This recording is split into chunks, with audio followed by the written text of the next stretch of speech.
ಈ ಮಾತು ಇಡೀ ಮನುಕುಲವನ್ನ ಪ್ರೀತಿ ಮಾಡಿದ್ದಕ್ಕಾಗಿನೇ ಯಾರು ಹುಟ್ಟುತ್ತಾರ ಅವ್ರ ಹುಟ್ಟಿಯೊಳಗಂದ್ರ ಸಾಕ್ಷಾತ್ ಶಿವನ ವಾಹನವಾಗಿರುವಂತ ನಂದಿಯೇ ಆ ಪುಣ್ಯ ದಂಪತಿಗಳ ಮಹಾಮನೆಯು. ಅದಕ್ಕೆ ಬರಿತಾ ಶರಣ ಬಸಪ್ಪನವರು ಅಂದ್ರೆ 12ನೇ ಶತಮಾನದೊಳಗ ಬಸವಣ್ಣವರಾದ್ರ ತದನಂತರದೊಳಗ ದ್ವಿತೀಯ ಬಸವನಾಗಿ ಮತ್ತೆ ಅವತಾರ ತಾಳಿದ್ದು ಎಲ್ಲಿ ಅಂದ್ರ ಅದು ಶರಣ ಬಸಪ್ಪನವರ ರೀತಿಯೊಳಗೆ. ಆದಯ್ಯ ಮಡಿಯಮ್ಮನವರು ಬಹಳ ಆನಂದದ ಜೀವನ ಅವರ ಬದುಕು.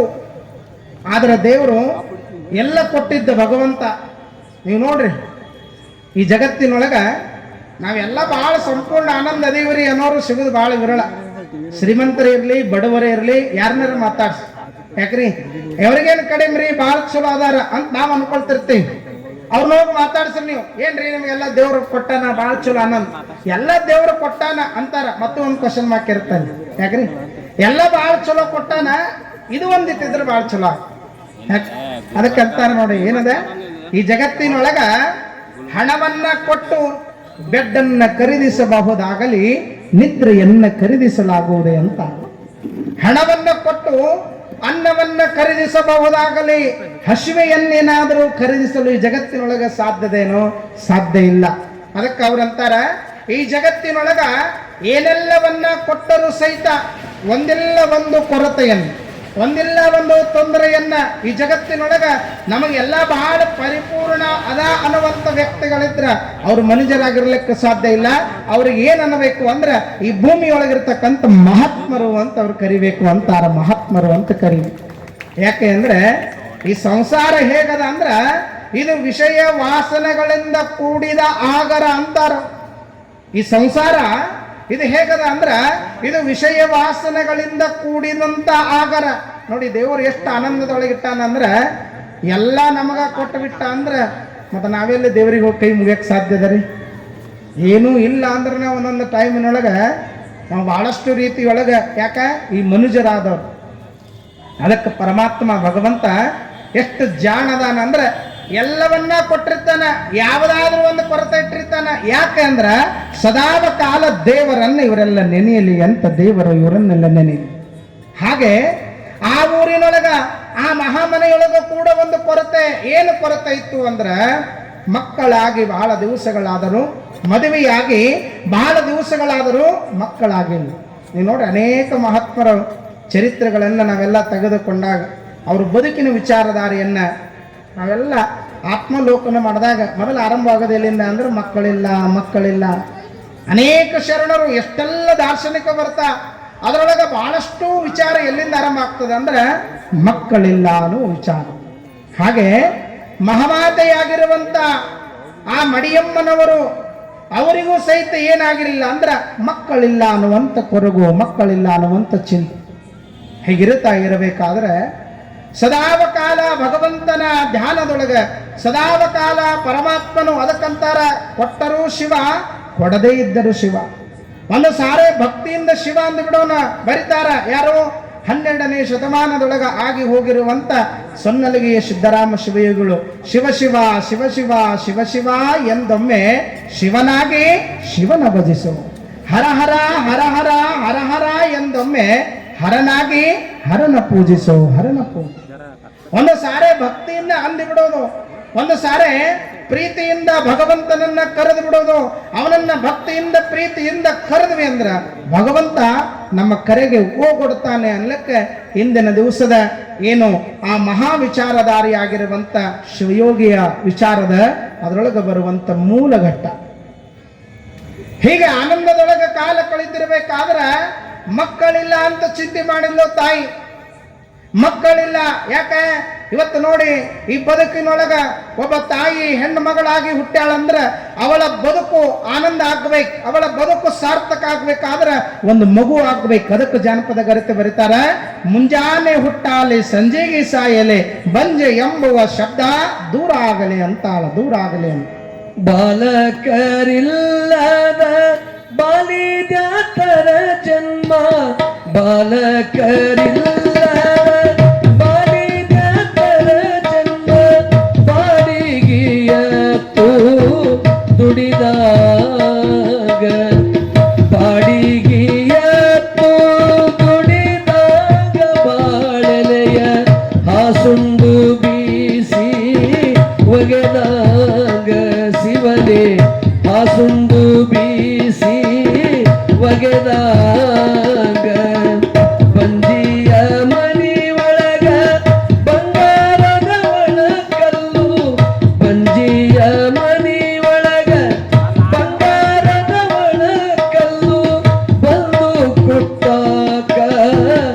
ಹಸಿ ಇಲ್ಲ ಬಂದು ಕುಟ್ಟಾಕ ಸಸಿ ಇಲ್ಲ ಮಾನವಿ ಬನ್ನಿ ಮುಡಿಯಾಕ ಮಗನಿಲ್ಲ ಶಿವನೇ ಬನ್ನಿ ಮುಡಿಯಾಕ ಮಗನಿಲ್ಲ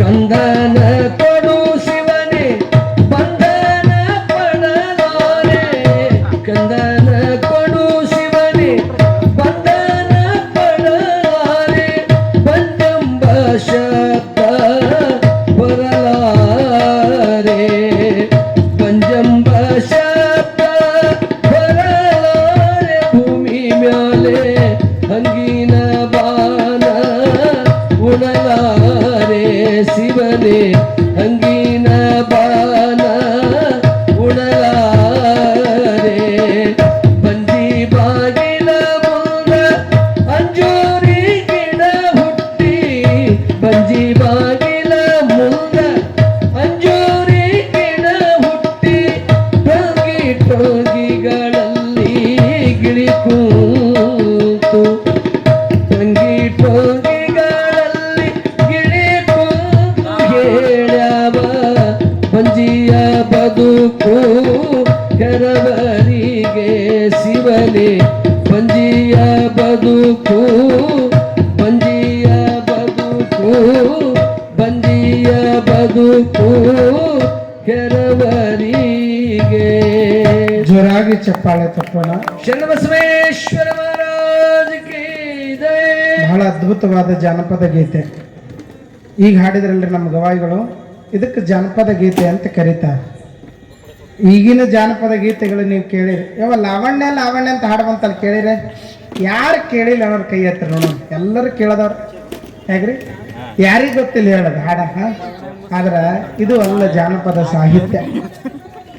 ಜಾಣರು ಕೂಡು ಬರೆದ ಸಾಹಿತ್ಯ ಇದು ಜಾನಪದ ಸಾಹಿತ್ಯ. ನೋಡಿ ಎಂತ ಅದ್ಭುತವಾಗಿ ಮಕ್ಕಳಿಲ್ಲ ಅಂತ ಚಿಂತೆಯನ್ನ ಮಾಡ್ತಾ ಇರಬೇಕಾದ್ರೆ ಭಗವಂತ ಅವರ ಕನಸಿನೊಳಗೆ ಬರ್ತಾನೆ. ಯಾಕೆಂದ್ರೆ ಒಂದೊಂದು ತಿಂಗಳು ಹೇಳಿದ್ರೆ ಮುಗಿಯಂಗಿಲ್ಲ ಅದು ಶರಣ ಬಸವೇಶ್ವರ ಪುರಾಣ. ಯಾಕ್ರಿ? ಶರಣ ಬಸವನ ಪುರಾಣ ಇದು ಎರಡನೇ ಬಸವ ಪುರಾಣ ಅಂತಾರೆ ಇದಕ್ಕೆ. ಯಾಕೆ?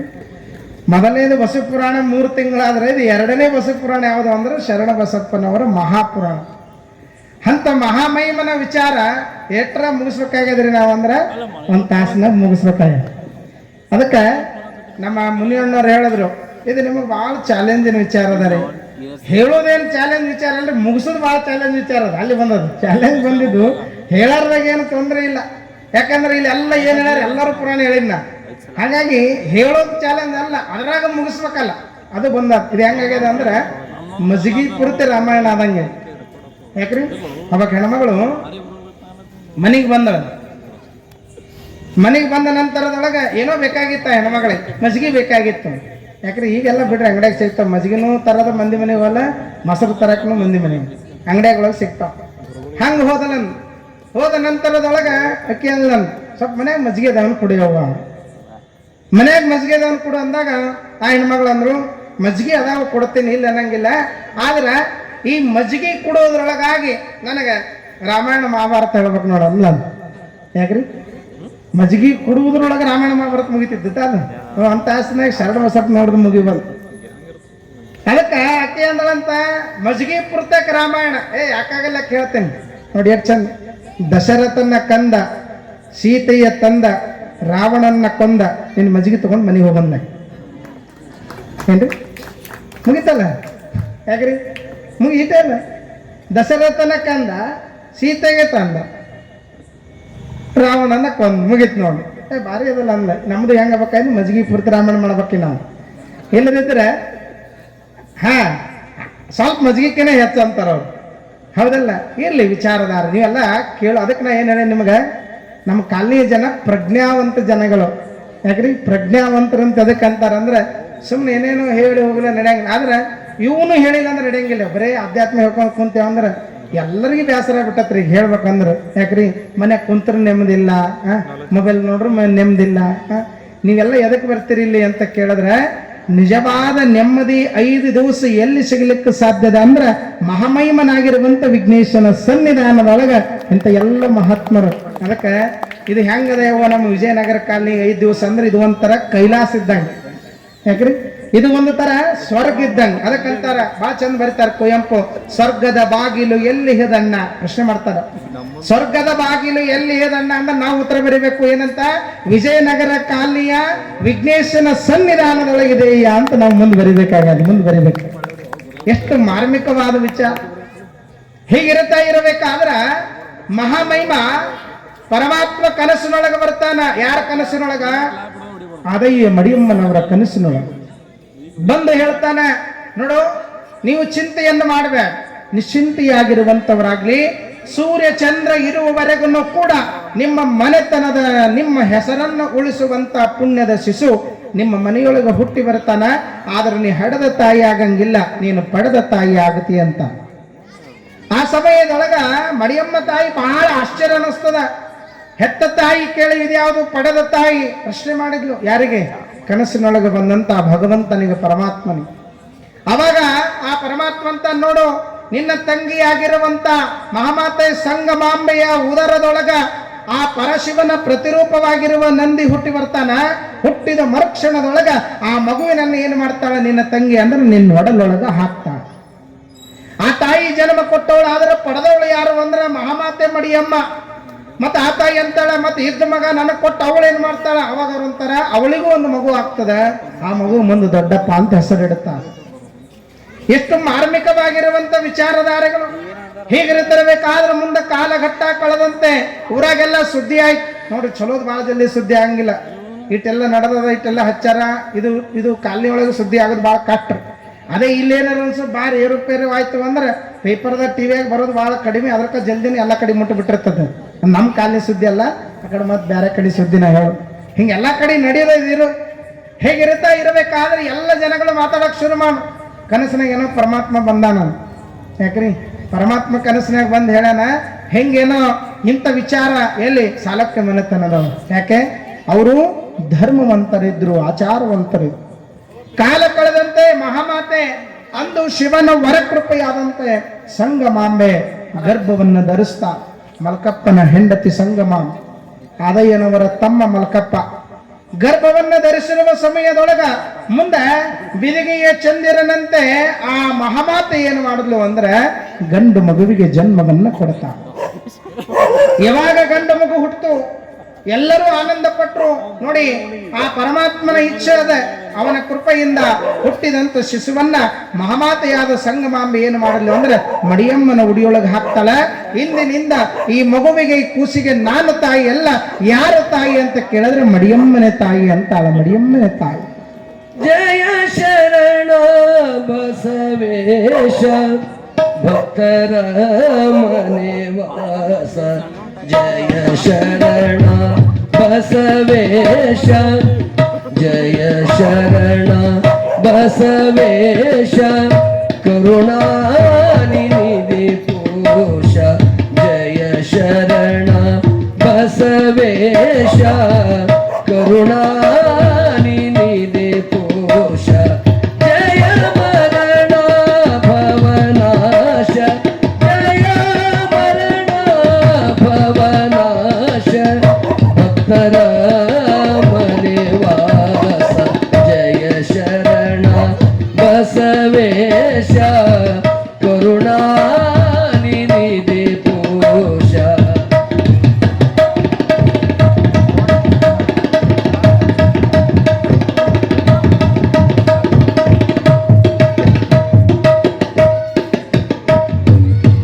ಹಡೆಯದ ಮಡಿಯಮ್ಮನ ಮೊಲೆಹಾರ ನೀಸವಿದೆ. ಹಡೆಯದ ಮಡಿಯಮ್ಮನ, ಹಡೆಯದ ಮಡಿಯಮ್ಮನ ಮೊಲೆಹಾರ ನೀಸವಿದೆ. ಪಡೆದವಳಲಿ ಭೇದಿಲ್ಲದೆ, ಪಡೆದವಳಲಿ ಭೇದಿಲ್ಲದೆ, ತಾಯಿ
ಜೋರಾಗಿ ಚಪ್ಪಾಳೆ ತಟ್ಟೋಣ. ಶರಣಬಸವೇಶ್ವರ ಮಹಾರಾಜ ಕಿ ನಡೀತಾ ಇರುವಂತ ಈ ಒಂದು ಪ್ರವಚನವನ್ನು ಆಲಿಸಿ ಸುದರ್ಶನ ಮಿಟ್ಟಿಯವರು ವೈದಿಕ ಪೂಜೆಯನ್ನು ಮಾಡುವಂಥ ಸಿದ್ದೇಶ್ವರ ಶಾಸ್ತ್ರಿಗಳಿಗೆ 101 ರೂಪಾಯಿ, ಪುರಾಣ ನನಗೆ 101, ನಮ್ಮ ಗವಾಯಿಗಳವ್ರಿಗೆ 101, ತಬಲಾ ವಾದಕರಿಗೆ 101 ರೂಪಾಯಿ.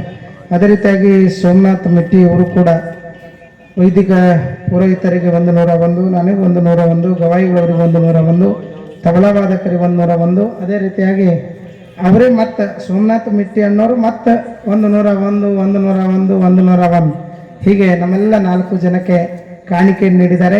ಕಾಣಿಕೆಯನ್ನು ನೀಡಿದವರಿಗೆ ಒಂದು ಜೋರಾಗಿ ಚಪ್ಪಾಳೆಯನ್ನು ತಟ್ಟೋಣ. ಅವರಿಗೆ ಮಹಾಮಹಿಮನಾಗಿರುವಂಥ ವಿಘ್ನೇಶನ ಹಾಗೂ ಪರಮ ಪೂಜ್ಯರ ಮಹಾದಾಸೋಹಿ ಶರಣರ ಆಶೀರ್ವಾದ ಇರಲಿ. ಬಹಳ ಅದ್ಭುತವಾದದ್ದು ಎಲ್ಲಿಗೆ ಬಂತು ಅಂದ್ರೆ, ಹುಟ್ಟಿದಂಥ ಮಗುವಿಗೆ ಶರಣಬಸವ ಅಂತ ಹೆಸರಿಟ್ಟರು ಅಂತ ನಮ್ಮ ಗವಾಯಿಗಳವ್ರು ಹಾಡಿದ್ರು. ಶರಣಬಸವ ಅನ್ನುವ ಹೆಸರಿಟ್ಟ ನಂತರದೊಳಗೆ ಅವರ ಬದುಕಿನ ಬಹಳ ಅದ್ಭುತವಾಗಿರುವಂಥ ತಂದೆ ತಾಯಿಗಳು ಸಂಸ್ಕಾರವನ್ನು ಕೊಡ್ತಾ, ಆಗಿನ ಕಾಲಘಟ್ಟದೊಳಗೆ ಧರ್ಮದ ಪದ್ಧತಿ ಅನುಗುಣವಾಗಿ ಮನೆಯ ಗುರುಗಳು ಬರೇ ಅವರು ವಿದ್ಯಾ ಕಲಿಸಿದ ಗುರುಗಳಲ್ಲ, ಅವರ ಮನೆತನದ ಗುರುಗಳು ಯಾರು ಅಂತ ಕೇಳಿದ್ರೆ ವಿಜಯಪುರ ಜಿಲ್ಲೆಯ ಅಂದು ಸಿಂದಗಿ ತಾಲೂಕು, ಈಗ ಅದು ತಾಳಿಕೋಟೆ ತಾಲೂಕು, ಅಂದು ಸಿಂದಗಿ ತಾಲೂಕಿಂದ ತಾಳಿಕೋಟೆ ತಾಲೂಕಿನ ಕಲಕೇರಿಯೊಳಗೆ ಬರತಕ್ಕಂಥ ಗುರು ಮರಳಾರಾಧ್ಯರು, ಮರಳು ಸಿದ್ಧರು ಅಂತ ಕರೀತಾರೆ. 2 ವರ್ಷದಿಂದ ನಾನು ಅಲ್ಲಿ 21 ದಿವಸ ಪ್ರವಚನ ಮಾಡಿದೆ. ಅದೇ ಮಹಾಮಠದೊಳಗೆ, ಶರಣರ ಗುರುವಿನ ಮಠದೊಳಗೆ. ಅಲ್ಲಿರ್ತಕ್ಕಂಥ ಗುರು ಮರಳಾರಾಧ್ಯರು ಲಿಂಗ ದೀಕ್ಷೆಯನ್ನು ಕೊಡ್ತಾರೆ ಶರಣ ಬಸಪ್ಪನವರಿಗೆ. ಯಾವಾಗ ಲಿಂಗ ದೀಕ್ಷೆ ಆಗ್ತದ, ಲಿಂಗ ದೀಕ್ಷೆ ಆದ ನಂತರದೊಳಗ ಬರೇ ಎಲ್ಲರ ಹಾಗೆ ಗುರುವಿನಿಂದ ಲಿಂಗ ಉಪದೇಶವನ್ನ ತೆಗೆದುಕೊಳ್ಳಿಲ್ಲ. ನಮಗೂ ಲಿಂಗ ಕೊಟ್ಟವ್ರು ವೇದಿಕೆ ಮೇಲೆ ಕುಂತಾರ ನೋಡು, ಗುರುಗಳಿದೆ ಅಂತ ಯೋಗ. ಯಾಕಂದ್ರೆ ನಮ್ಮ ತಾಯಿಯವ್ರದೊಂದು ಸಂಕಲ್ಪ ಇತ್ತು, ಜಗದ್ಗುರುಗಳ ಕರೆಸಿನೇ ನಮ್ಮ ಜೊತೆಯೊಳಗೆ ಬಡತನದ ರೇಖೆಯೊಳಗಿರೋ ಸುಮಾರು ಒಂದು 51 ಜನ ಜಂಗಮರಿಗೆ ನಮ್ಮ ಜೊತೆಯೊಳಗೆ ಅದರಾಗ ಒಂದು ಸಾಮೂಹಿಕ ಮದುವೆ ಮಾಡರು. ಆ ಸಮಯದೊಳಗೆ ಅಪ್ಪವರು ನಮಗೆಲ್ಲ ಲಿಂಗ ದೀಕ್ಷೆಯನ್ನು ಕೊಟ್ಟಾರ ಅಂತ ಪರಮ ಪೂಜ್ಯ. ಅಂತ ಸಮಯದೊಳಗೆ ಗುರುಗಳಿಗೆ ಸನ್ನಿಧಾನದೊಳಗೆ ಲಿಂಗ ದೀಕ್ಷೆಯನ್ನು ಪಡೆದುಕೊಂಡು ಅದರ ಜೊತೆಯೊಳಗೆ ಅಷ್ಟಾವರಣ, ಪಂಚಾಚಾರ, ಶತಸ್ಥಲ ಮುಂದಿನ ದಿನಮಾನದೊಳಗೆ ಇದೇ ಪ್ರವಚನವನ್ನು. ಯಾಕಂದ್ರೆ ಒಂದೊಂದು ವಿಚಾರದೊಳಗೆ ಒಂದೊಂದು ದಿವಸ ಹೇಳಿದ್ರು ಮುಗಿಯಂಗಿಲ್ಲ, ಅಂಥವದವೆಲ್ಲ ವಿಚಾರ. ಹಾಗಾಗಿ ಬಹಳ ಸುಂದರವಾಗಿ ಗುರು ಲಿಂಗ ಜಂಗಮ ಪಾದೋದ ಪ್ರಸಾದ ವಿಭೂತಿ ಮಂತ್ರ ರುದ್ರಾಕ್ಷ ಇದರ ಮಹಿಮೆಯ ಜೊತೆಯೊಳಗ ಪಂಚಾಚಾರ ಶತಸ್ಥಲಗಳ ಮಹಾಮಹಿಮೆಯನ್ನ ಅರ್ಥೈಸಿಕೊಂಡು ಅಂದು ಗುರುವಿನಿಂದ ವಿದ್ಯೆಯನ್ನ ಪಡೆದುಕೊಂಡಿರುವಂತಹ ಶರಣ ಬಸಪ್ಪನವರು ಬರೇ ವಿದ್ಯೆಯನ್ನ ಕಲಿಲಿಲ್ಲ, ಕಲಿತ ವಿದ್ಯೆಯನ್ನ ಈ ಸಮಾಜಕ್ಕಾಗಿ ಒಂದಷ್ಟು ಬಿತ್ತರಿಸಬೇಕಂದ್ರೆ ಅದಕ್ಕೆ ಜ್ಞಾನಿಗಳಂತಾರೆ, ಕಲಿತ ವಿದ್ಯೆಯಾಗಬಹುದು, ನಮ್ಮೊಳಗಿರುವ ಸಂಪತ್ತಾಗಬಹುದು, ಇವೆರಡೂ ಹೇಗಿರ್ಬೇಕಂದ್ರೆ ಹರಿಯುವ ನೀರಿನಂಗಿರ್ಬೇಕಂತ. ವಿದ್ಯೆ ಇರಲಿ, ಸಂಪತ್ತೇ ಇರಲಿ, ನಿಂತಲ್ಲೇ ನೀರು ನಿಂತು ಅಂದ್ರೆ ರೋಗ ಬರ್ಲಿಕ್ಕೆ ಆರಂಭ ಆಗ್ತದೆ. ಹಂಗೆ ಸಂಪತ್ತು ವಿದ್ಯೆ ನಿಂತಲ್ಲೇ ನಿಂತು ಅಂದ್ರೆ ಅದರಿಂದನೂ ಆಲಸ್ಯ ಬರ್ಲಿಕ್ಕೆ ಆರಂಭ ಆಗ್ತದ. ಅದಕ್ಕೆ ಅವೆರಡು ಸದಾವಕಾಲ ಹರಿತಾ ಇರಬೇಕಂದ್ರೆ ತಿಳಿಯಾಗಿರ್ಬೇಕು ಅಂತ.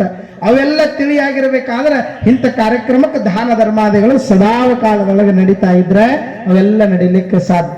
ನೀವು ದೊಡ್ಡ ಪ್ರಮಾಣ ಕೊಡ್ತಿರೋ, ಸಣ್ಣ ಪ್ರಮಾಣ ಕೊಡ್ತಿರೋ, ಅದು ದೊಡ್ಡದಲ್ಲ. ಒಂದು ಸರಿ ಒಂದು ಗುಡಿಸಲಿಕ್ಕೆ ಬೆಂಕಿ ಹತ್ತಿತ್ತಂತ, ಒಂದು ಕಡೆ ಒಂದು ಗುಡಿಸಲಿಕ್ಕೆ ಬೆಂಕಿ ಹತ್ತಿರೋ ಸಮಯದೊಳಗೆ ಅವರೆಲ್ಲ ಫೈರ್ ಇಂಜಿನ್ದವರೆಲ್ಲ ಬಂದು ಆರಿಸತ್ತನ ಅಲ್ಲಿದೇನಾಗಬೇಕು ಪರಿಸ್ಥಿತಿ, ಹೌದಲ್ಲ? ಅದಕ್ಕೆ ಅಲ್ಲಿದ್ದ ಜನ ಏನು ಮಾಡಿದ್ರು, ಮನೆಯಾಗಿದ್ವಲ್ಲ ಯಾರು ಬಕೆಟ್ ತೊಗೊಂಬಂದ್ರು, ಕೊಡ ತೊಗೊಂಬಂದ್ರು, ಏನು ತೊಗೊಂಬಂದು ಆರ್ಸಕ್ಕೆ ಸಾಧ್ಯ? ಹಿಂಗೆಲ್ಲ ತೊಗೊಂಡ್ಬಂದು ಜನ ಅದನ್ನು ನೀರು ಆರಿಸ್ತಿರ್ಬೇಕಾದ್ರೆ ಅಲ್ಲೊಂದು ಸಣ್ಣದಾದಂಥ ಒಂದು ಹಕ್ಕಿ, ಒಂದು ಪಕ್ಷಿ, ಅದು ಏನು ಮಾಡ್ತಿತ್ತಂತ ಅಲ್ಲಿ ಹೋಗಿ ತನ್ನ ಬಾಯಿ ಎಟ್ಟದ ಅದ್ರ ಬಾಯಿಗೆ ಎಟ್ಟು ನೀರು ಹಿಡಿಯಕ್ಕೆ ಸಾಧ್ಯ ತಗೊಂಡು ಬಂದು ಎಲ್ಲಿ ಬೆಂಕಿ ಎತ್ತಿತ್ತು ಅಲ್ಲಿ ಗುಡಿಸಲಕ್ಕೆ ಅಲ್ಲಿ ಹಿಂಗೆ ಬಾಯಿ ತೆಗೆದಿತ್ತಂತೆ, ಅದ್ರಾಗ ನೀರು ಬೀಳ್ತಿದ್ವು ಅಂತ. ನೋಡಿ ಎಷ್ಟು ಅದ್ಭುತ ಬರೀತಾನೆ ಕವಿಗಳ ಕತೆ ಇದು. ಇದು ಕಾಲ್ಪನಿಕವಾದರೂ ಇದ್ರೊಳಗೆ ತತ್ವ ಭಾಳ ದೊಡ್ಡದದು. ಅದಕ್ಕೆ ನಮ್ದೆಲ್ಲ ಬದುಕಿಗಾಗಿ ಇಂಥ ಕಥೆಗಳನ್ನು ರಚನೆ ಮಾಡಿದ್ರು. ತಗೊಂಡು ಬಂದು ಹಿಂಗೆ ಬಾಯಿ ತೆಗಿತಿರ್ಬೇಕಾದ್ರೆ ಆರಿಸೋರು ಆರಿಸ್ತಿದ್ರು, ಕೆಲವು ಜನ ನಿಂತು ನೋಡ್ತಿತ್ತಲ್ಲಿ. ಅದ್ರಾಗ ಒಬ್ರು ಅಂದ್ರಂತ, ಅಲ್ಲೋ ಗುಬ್ಬಿನಿ ಎಷ್ಟು ಹುಚ್ಚದಿ ಅಂದ್ರು. ಯಾಕಂದ್ರೆ ಇವ್ರು ಆರಿಸೋರ್ನು ಅಲ್ಲ, ಆರಿಸೋರು ಬಿಡೋರ್ನು ಅಲ್ಲಿ. ಅವ್ರಂದ್ರಂತ, ಗುಬ್ಬಿನಿ ಎಷ್ಟು ಹುಚ್ಚದಿ, ಯಾಕ? ಅದಂತೂ ತಡಿಯಪ್ಪ, ಕೆಲಸ ಆದ್ಮೇಲೆ ಮಾತಾಡ್ತೀನಿ, ನಂಗೆ ಪುರ್ಸತ್ತಿಲ್ಲ ಅಂತಂದು. ನೀವು ಹಿಂಗೆ ಬರೋ ಮುಂದೆ ನಿಮ್ಗೆ ಯಾರು ನಡ್ಬರ್ಕ್ ಮಾತಾಡ್ಸಕ್ಕೆ ಹಿಂಗೆ ಅನ್ಬೇಕು, ನನಗೆ ಟೈಮ್ ಇಲ್ಲ, ಪ್ರವಚನ ಚಲ ಆತ ಮುಗಿದ ಮೇಲೆ ಬಂದು ಭೇಟಿ ಆಯ್ತು ಅನ್ಬೇಕು ನೀವು. ಯಾಕ್ರಿ ಹಂಗಂದ್ರೆ ನೀವೆಲ್ಲ ನಡೀಲಿಕ್ಕೆ ಸಾಧ್ಯ ಅದ. ಇರೋದೇ ಹಂಗ 365 ದಿವಸ ನಮ್ಮ ಬದುಕಿನ ವಿಚಾರಧಾರೆಗಳು ಎಟ್ಟು ಕೇಳಿದ್ರೆ ಮುಗಿಯಂಗಿಲ್ಲ, ಎಟ್ಟು ಹೇಳಿದ್ರೆ ಮುಗಿಯಂಗಿಲ್ಲ. ಇದಂಗ ನಡೀತಾರೆ 365 ದಿವಸ 360 ದಿನ ನಮಗೆ 5 ದಿವಸ ಗಣಪತಿಗಾಗಿ ಮೀಸಲಿಡೋದಕ್ಕೆ ಈ ಕಾರ್ಯಕ್ರಮ. ಯಾವಾಗ ಹೀಗಿರುತ್ತಾ ಇರಬೇಕಾದ್ರೆ ಹಾಕೋದಾಯ್ತು, ಆರ್ತು, ಆರದ ಮೇಲೆ ಪಕ್ಷಿ ಕೇಳ್ತಂತ ಎಣ್ಣ ಆಗಲೇ ಏನೋ ಅನ್ನಾಗತ್ತಿದ್ದಲ್ಲ. ಅಲ್ಲ, ಎಲ್ಲರೂ ಆರ್ಸಾಗತ್ತಾರ, ದೊಡ್ಡ ದೊಡ್ಡ ಬಕೀಟ ಕೊಡ ಏನೇನೋ ತೊಗೊಂಬಂದಾರ. ಯಾಕ ಏನೇನೋ ಆಗ್ಯದ, ನೀ ನೋಡಿದ್ರೆ ಅದ ಇಟ್ಟು ಬಂದು ನೀ ಬಾಯಿ ತೆಗೆದು ಹಾಕಿದ್ರೆ 2 ಹನಿ ನೀರು ಬಂದು ಅದ್ರ ಬಿದ್ರ ಅದನ್ನ ಹರದ ಹೋಗುದ. ಹೆಚ್ಚು ಕಮ್ಮಿ ಆದ್ರೆ ನಿನಗ ಬೆಂಕಿ ಹಚ್ಚಿ ನೀನೇ ಅದ್ರಾಗ ಬಿದ್ದು ಸುಟ್ಕೊಂಡೆ ಅಂದ್ರೆ ಹೆಂಗ? ಅವಾಗ ಆ ಗುಬ್ಬಿ ಒಂದು ಕಿಮ್ಮತ್ತಿನ ಮಾತು ಹೇಳಿ ಲಕ್ಷ ಕೊಟ್ಟು ಕೇಳಬೇಕು ಈ ಮಾತು. ಅವಾಗ ಆ ಗುಬ್ಬಿ ಅಂತಂತ, ನೋಡು ಮಂಜ, ನಾನು 1 ಹನಿ ಹಾಕೊಲ್ಲೆಕ್ಕ 2 ಹನಿ ಹಾಕೊಲ್ಲೆಕ್ಕ. ನಾಳೆ ಭಗವಂತ ಪರಮಾತ್ಮ ಗಣಪತಿ ಏನು ಮಾಡ್ತಾನಂದ್ರೆ 2 ಲಿಸ್ಟ್ ಮಾಡ್ತಾನೆ. ಯಾವ್ದು ಲಿಸ್ಟು? ಬೆಂಕಿ ಆರಿಸ್ದವ್ರದಂತ ಒಂದು ಲಿಸ್ಟ್ ಮಾಡ್ತಾನೆ, ಬೆಂಕಿ ಹತ್ತದಾಗ ನಿಂತು ನೋಡಿದವ್ರದಂತ ಒಂದು ಲಿಸ್ಟ್ ಮಾಡ್ತಾನೆ. ನಾ 1 ಹನಿ ಹಾಕೊಲ್ಲೆಕ್ಕ ನನ್ನ ಲಿಸ್ಟ್ ಎದುರಾಗಿರ್ತದ ಅಂದ್ರೆ ಬೆಂಕಿ ಆರಿಸ್ದವ್ರ ಲಿಸ್ಟ್ನಾಗ ಇರ್ತದ ಅಂತಂತ ಗುಬ್ಬಿ ಹೇಳೋ ವಿಚಾರ ಇಷ್ಟೇ. ಇಂಥ ಎಲ್ಲ ಕಾರ್ಯಕ್ರಮ ನೋಡಿದಾಗ ಲಕ್ಷ ಕೋಟಿ ಕೊಡುವುದಲ್ಲ, ಅದು ಏಟ ಕೊಡ್ತೀವಿ ಅನ್ನೋದಲ್ಲ, ಒಟ್ಟಾರೆಯಾಗಿ ನಾವು ದಾನ ಮಾಡಬೇಕು, ದಾಸೋಹ ಮಾಡಬೇಕು. ನಮ್ಮದು ಎದುರಾಗ ಸಾಲಾಗಿರ್ಬೇಕಂದ್ರೆ ನಾಳೆ ಗಣಪತಿನೂ 2 ಲಿಸ್ಟ್ ಮಾಡ್ತಾನೆ, ಕೊಟ್ಟವ್ರದ್ದು ಒಂದು ಅಂತ ಇನ್ನೊಬ್ರದ್ದು ಒಂದು ಲಿಸ್ಟ್. ಅದಕ್ಕೆ ನಾವು ಎದುರಾಗಿರ್ಬೇಕಂದ್ರೆ ಅದೊಟ್ಟು ದಾನ ಮಾಡಿ ಕೊಟ್ಟವ್ರ ಲಿಸ್ಟ್ನಾಗಿದ್ರೆ ಅದು ಯಾರಿಗೆ ಮುಟ್ತದೆ ಅಂದ್ರೆ ಅದು ಮಹಾಮಹಿಮನಾಗಿರುವಂತ ವಿಘ್ನ ವಿನಾಶಕನಾದ ವಿಘ್ನೇಶನ ಸನ್ನಿಧಾನಕ್ಕೆ ಅದು ಸದಾವ ಕಾಲದೊಳಗೆ ಮುಟ್ಟುತ್ತದೆ ಅನ್ನುವ ವಿಚಾರ. ಹೀಗ ಗುರುವಿನಿಂದ ಪಡೆದುಕೊಂಡ ವಿದ್ಯೆಯನ್ನ ಸಮಾಜದೊಳಗೆ ಎಲ್ಲ ಮನುಕುಲಕ್ಕೆಲ್ಲ ಹಂಚುತ್ತಾ ಒಂದು ಮೂಲ ಕಾಯಕವನ್ನು ಮಾಡಿಕೊಂಡು ನೋಡಿ. ಒಬ್ಬೊಬ್ಬ ಮಹಾತ್ಮರದು ಒಂದೊಂದು ಕಾಯಕದ. ಮಹಾಮಹಿಮನಾಗಿರುವಂತ ಶರಣ ಬಸವೇಶ್ವರರ ಕಾಯಕ ಏನಿತ್ತು ಅಂತ ಕೇಳಿದ್ರೆ, ಅವರು ಎಲ್ಲಿರ್ತಾರ ಇದ್ದ ಜಾಗದೊಳಗ ದಾಸೋಹ ನಡೆಸಬೇಕು ಅನ್ನೋದು ಅವರ ಮೂಲ ಕಾಯಕ. ಯಾರೇ ಇರಲಿ ದಿನನಿತ್ಯದೊಳಗ ದಾಸೋಹ ನಡೆಸಬೇಕು. ಅದನ್ನ ಏನ್ ಅನ್ಕೊಂಡ್ರು ಅಂದ್ರ ಅದನ್ನ ದೇವರ ಪೂಜೆ ಅನ್ಕೊಂಡ್ರು, ಅದನ್ನೇ ಭಗವಂತನ ಆರಾಧನೆ ಅನ್ಕೊಂಡ್ರು. ಅದಕ್ಕೆ ಶರಣರು ಬರೀತಾರಲ್ಲ, ಎಂತ ಅದ್ಭುತವಾದ ಹಸಿದು ಜಂಗಮ ಮನೆಗೆ ಬಂದಾಗ ಎಸೆದು ಲಿಂಗವ ಪೂಜಿಸುವ ಭಕ್ತನ ಮುಖವ ನೋಡಲಾಗದು. ಯಾರು ನಿಜವಾದ ಭಕ್ತರು ಅಂದ್ರೆ ದೇವರ ಪೂಜೆಯನ್ನ ಮಾಡ್ತಾ ದೇವರ ಮುಂದೆ ಹೂ ಪತ್ರಿಯನ್ನ ಏರಿಸ್ತಾ ನಿಂತಾಗ ಯಾರೋ ಬಾಗಿಲದೊಳಗೆ ಬಂದು ಏನಾದ್ರೂ ಒಂದಷ್ಟು ನೀಡ್ರಿ ಕೊಡ್ರಿ ಅಂತ ಕೇಳಿದಾಗ ತಡಿ ನಾ ದೇವ್ರ ಪೂಜೆ ಮಾಡಾಕತ್ತೀನಂತ ಅವನನ್ನ ಅಲಕ್ಷ್ಯ ಮಾಡಿ ನಾವು ದೇವ್ರ ಪೂಜೆ ಮಾಡಿದ್ರೆ ನಾವು ಭಕ್ತರು ಅಂತ ಅನ್ಸ್ಕೊಳ್ಳಕ್ಕೆ ಸಾಧ್ಯ ಇಲ್ಲ ಅಂತ ಶರಣ. ಅಂತ ವಿಚಾರವನ್ನು ಯಾರು ಅಳವಡಿಸ್ಕೊಂಡ್ರು ಅಂದ್ರ ಶರಣ ಬಸಪ್ಪನವರು ಇಡೀ ತಮ್ಮ ಬದುಕಿನೊಳಗೆ. ಎಂಥ ಘಟನೆ ಅಂದ್ರೆ, ಮುಂದೆ ಆ ಮಹಾಮಹಿಮನಾಗಿರುವಂತ ಶರಣ ಬಸಪ್ಪನವರು ಇದೇ ನಮ್ಮ ಕಲಬುರಗಿ ಜಿಲ್ಲೆ ಅಫಜಲ್ಪುರ ತಾಲೂಕಿನೊಳಗೆ ಬರುವ ಮಾಶಾಳ ಗ್ರಾಮದ ಮಹಾಮಾತೆಯಾದ ಮಹಾದೇವಿ ತಾಯಿಯನ್ನ ಮದುವೆ ಆಗ್ತಾರೆ. ಭಾವಿ ಶಾಂತಲಿಂಗಪ್ಪ ಶಿವದೇವಮ್ಮನವರ ಏಕೈಕಳಾಗಿರುವಂತ ಒಬ್ಬಳೆ ಮಗಳು. ಆ ತಾಯಿ ಹೆಸರು ಮಹಾದೇವಿ ಮಾದಮ್ಮ ಅಂತ ಕರೀತಾರೆ. ಆ ತಾಯಿಯನ್ನ ಮದುವೆಯಾಗುತ್ತಾರ ನೋಡ. ಆ ತಾಯಿಯು ಕೂಡ ಸತಿಗೆ ತಕ್ಕ ಪತಿಯ. ಇವತ್ತು ಶರಣ ಬಸಪ್ಪನವರು ಇಷ್ಟು ಜಗತ್ತಿನೊಳಗೆ ಇಂಥ ದೊಡ್ಡ ಪ್ರಮಾಣದ ಒಂದು ವ್ಯಕ್ತಿತ್ವವನ್ನ ಸಮಾಜಕ್ಕಾಗಿ ರೂಪಿಸಿಕೊಳ್ಬೇಕಾದ್ರೆ ಅದರ ಹಿಂದ ಆ ಮಹಾಮಾತೆಯ ಕೊಡುಗೆಯು ಬಹಳ ದೊಡ್ಡದದ, ಬಹಳ ದೊಡ್ಡದು. ಬಹುಶಃ ಎಷ್ಟು ಸಾಮ್ಯತೆಯಿಂದ ಬದುಕಿದ್ಲು ಮಹಾಮಾತೆ ಅಂದ್ರೆ ಬಹುಶಃ ಅವ್ರ ಬದುಕಿನ ವಿಚಾರಧಾರೆಗಳನ್ನ ನಾವೆಲ್ಲ ಕೇಳ್ತಾ ಹೋದಾಗ ಗೊತ್ತಾಗ್ತದೆ ಆ ತಾಯಿ ಎಂಥವಳಿದ್ಳು ಅನ್ನುವುದನ್ನು. ಒಂದು ಸಾರೆ ಮದುವೆಯಾದ ನಂತರದೊಳಗ ಆ ತಾಯಿ ಕೂಡ ಗರ್ಭಿಣಿ ಆಗಿರ್ತ. ಯಾರು? ಮಹಾದೇವಿ ತಾಯಿ. ಗರ್ಭಿಣಿ ಆಗಿರುವ ಸಮಯದೊಳಗ ಶರಣರನ್ನ ಪರೀಕ್ಷೆ ಮಾಡಬೇಕು ಅಂತ ಪರಮಾತ್ಮ ಬಂದನ. ನಿಮಗೂ ಮನೆಗೆ ಒಮ್ಮೆ ಬರ್ತಿರ್ತಾರೆ, ಯಾಕ್ರಿ ನೀವು ಅಂತಿರ್ತೀರಿ ಒಂದೊಂದು ಟೈಮಿನೊಳಗೆ ಏನೋ ಮನೆಗೆಲ್ಲ ಏನೋ ಉಣ್ಣಾಕಿರ್ತದೆ, ಎಲ್ಲರೂ ಅಡಿಗೆ ಮಾಡಿರ್ತೀರಿ. ಒಬ್ಬರಿಗೆಲ್ಲ 10 ಜನ ಇದ್ರೂ ಅವರಿಗೆ ಪ್ರಸಾದ ನೀಡುವಷ್ಟು ಶಕ್ತಿ, ಸಾಮರ್ಥ್ಯ, ಸಮಯ ಎಲ್ಲ ನಿಮಗಿರ್ತದೆ. ಆದ್ರೆ ಅವತ್ತು ಯಾರು ಸಹಿತ ನಿಮ್ಮ ಮನೆಗೆ ಬಂದಿರಂಗಿಲ್ಲ. ಅದೇನೋ ಪರೀಕ್ಷೆ ಕಾಲ ಮನ್ಯಾಗ ಒಂದು ಇಬ್ಬರಿಗೆ, ಯಾಕ್ರಿ ಗಂಡ ಹೆಂಡತಿ ಮಕ್ಕಳಿಗೆ ಇಷ್ಟ ಇರ್ತದೆ. ಅವತ್ತೇನಾಗಿರ್ತದೆ, ಪರೀಕ್ಷೆ ಮಾಡಕ್ಕೆ ಒಂದು 4 ಜನ ಅತಿಥಿಗಳು ಬಂದಿರ್ತಾವ. ಅನಿವಾರ್ಯ ಪ್ರಸಂಗ. ನೀವು ಅಂತಿರ್ತೀರ ನೋಡಿ ಏನಂತ, ಪರೀಕ್ಷೆ ಮಾಡಕ್ಕೆ ಬಂದಾರೆ. ಹಂಗ ಭಗವಂತನ ಪರೀಕ್ಷೆ ಮಾಡಕ್ ಅವತ್ತಿನ ದಿವಸ ದಾಸೋಹದ ಮಹಾಮನೆ ಒಂದೇ ಒಂದು ದಿವಸ ಶರಣ ಬಸಪ್ಪನವರು ಇಡೀ ತಮ್ಮ ಮಹಾಮನೆಯನ್ನ ಮುಚ್ಚಿದ್ದ ಇತಿಹಾಸ ಇದ್ದಿದ್ದಿಲ್ಲ. ಸದಾವ ಕಾಲ ದಾಸೋಹ ಮನೆ ತೆರೆದಿದ್ದ. ಯಾವ ಸಮಯದೊಳಗೆ ಯಾರು ಬೇಕಾದವರು ಬಂದು ಅವರ ಮಹಾಮನೆಯೊಳಗೆ ಪ್ರಸಾದ. ಅಂದಿನ ದಿವಸ ಮಹಾಮಾತೆ ಬೆಳಗಿನಿಂದ ದಾಸೋಹದ ಕಾಯಕವನ್ನು ಮಾಡಿ ಸ್ವಲ್ಪ ದೇಹದ ಆಯಾಸವನ್ನ ಕಳೆದುಕೊಳ್ಳಬೇಕು ಅಂತ ಹಿಂಗ್ ಸ್ವಲ್ಪ ನೀವಂತರ ನಿಮ್ಮ ಭಾಷೆದಾಗ ಮಕ್ಕೊಂಡಿಲ್ಲ ರೆಸ್ಟ್ ಮಾಡಾಕತ್ತೀನಿ ಅಡ್ಡಾಗಿ ನಂತರ ಹಂಗಾಗಿಲ್ಲ ಆ ತಾಯಿ. ಅದೇ ಸಮಯದೊಳಗೊಬ್ಬ ಜಂಗಮ ಬಂದನಂತ ಮನೆಗೆ. ಏನಂತ, ನನಗೆ ಬಹಳ ಹಸುವೆ ಆಗ್ಯದ ಯಪ್ಪ, ಶರಣ ಬಸಪ್ಪ ಅಂದ್ರೆ ನೀನೇ ಏನು? ಹೌದು. ಜಂಗಮರು ಅಂದ್ರ ನೀನು ದೇವರಂತ ತಿಳ್ಕೊಂತಿ ಅಂತ? ಹೌದಪ್ಪ. ಯಾಕ? ಇಲ್ಲ, ನನಗೆ ಬಹಳ ಹಸುವಾಗ್ಯದ, ನನಗೊಂದಷ್ಟು ಪ್ರಸಾದ. ಶರಣ ಬಸಪ್ಪನವರು ಅಂದ್ರಪ್ಪ, ನೀ ಜಂಗಮರು ಅಂದ್ರೆ ನಾನು ಪಾಲಿನ ಪರಮಾತ್ಮ ದೇವರಿದ್ದಂಗ ಲಘು ಬಗೆಯಿಂದ ಪ್ರಸಾದವನ್ನ ಮಾಡ್ತೀನಿ, ನೀವು ಪೂಜೆ ಲಿಂಗ ಪೂಜೆ ಸ್ನಾನಾದಿಗಳನ್ನು ಮುಗಿಸ್ಕೊಡ್ರಿ ಅಂತ ಅವ್ರಿಗೆ ಸ್ನಾನಕ್ಕೆ ಅಣಿ ಮಾಡಿದಾಗ ದಾಸೋಹ ಮಹಾಮನಿಯೊಳಗೆ ಬಂದು ನೋಡಿದ್ರೆ ಅವತ್ತಿರ್ತಕ್ಕಂಥ ದಾಸೋಹ ಮನಿ ಎಲ್ಲ ಪ್ರಸಾದವನ್ನ ತೊಳೆದಿಡಲಾಗಿತ್ತು, ಶಿವನ ಮನಿ ಆಗಿತ್ತಂತ. ಶರಣರಂತಾರ ಜಂಗಮರ ಹಸದಾರ ಅಂತ ಮನೆಗೆ ಬಂದಾರ, ಅವರಿಗೆ ಪ್ರಸಾದ ಮಾಡಿಸ್ಬೇಕಾಗ್ಯದ. ದಾಸೋಹ ಮಹಾಮನಿಯೊಳಗೆ ನೋಡಿದ್ರೆ ಏನೂ ಇಲ್ಲ. ಹಾಗಿತ್ತಂದ್ರೆ ಮಡದಿ ಎಲ್ಲದಾಳ ಅಂತ ಮಹಾದೇವಿ ಮಹಾದೇವಿ ಅಂತ ಕೂಗಿದ್ರಂತ. ಎಷ್ಟ್ರಿ? 1 ರಿಂದ 2 ಸಲ ಕೂಗಿರ್ಬೇಕಷ್ಟೇ. ಮಹಾದೇವಿ ತಾಯಿ ಗರ್ಭದ ಭಾರದಿಂದ ಸ್ವಲ್ಪ ಹಾಗೆ ಮಲಗಿದ್ದಲ್ಲ, ನಿದ್ದೆ ಹತ್ತಿಬಿಟ್ಟಿ ಕೂಗಿದ್ರು. ಮಹಾಮಾತೆ ಕೊಡಲಿಲ್ಲ. ಶರಣ ಬಸಪ್ಪನವ್ರಿಗೆ ಬಹಳ ಕೋಪ ಬರ್ತಂದ. ಮತ್ತು ಅವರು ಸಿಟ್ಟು ಮಾಡ್ಕೊಂಡಂಗೆ ಈಗಿದ್ದವ್ರು ನಾವು ಸಿಟ್ಟು ಮಾಡ್ಕೊಂಡಂಗೆ ಭಾಳ ಕಷ್ಟ ಅದ ನಮ್ಮ ಬದುಕು. ಯಾಕ್ರಿ? ಅವರೇ ನಾವೇ ಬರೇ ಕರೆದಿದ್ದಕ್ಕಾಗಿ. ಯಾಕ್ರಿ? 2 ಸಲ ಕರೆದಿದ್ದಕ್ಕ, ಬೈದಿದ್ದಲ್ಲ, ಅಂದಿದ್ದಲ್ಲ, ಆಡಿದ್ದಲ್ಲ, 2 ಸಲ ಕರೆದ್ರು. ಮಹಾಮಾತ ನಿದ್ರೆ ಎತ್ತಿತ್ತು, ಕೊಡ್ಲಿಲ್ಲ. ಭಾಳ ನೋವು ಅನಿಸ್ತವ್ರಿಗೆ. ಯಾಕ? ಜಂಗಮರ ಮನೆಗೆ ಬಂದಾರ, ಸ್ನಾನ ಮುಗಿಸಿ ಪೂಜೆ ಮುಗಿದ್ರೆ ಅವ್ರಿಗೆ ಪ್ರಸಾದ ತಯಾರು ಮಾಡ್ಬೇಕು. ಏನು ಅಂತ ಕೂಗಿದ್ರೆ ಹೇಳಿಲ್ಲ, ನೋಡಿದ್ರೆ ನಿದ್ದೆ ಎತ್ತಿತ್ತು, ಹೋಗಿ ಎಬ್ಸಿದ್ರಂತ.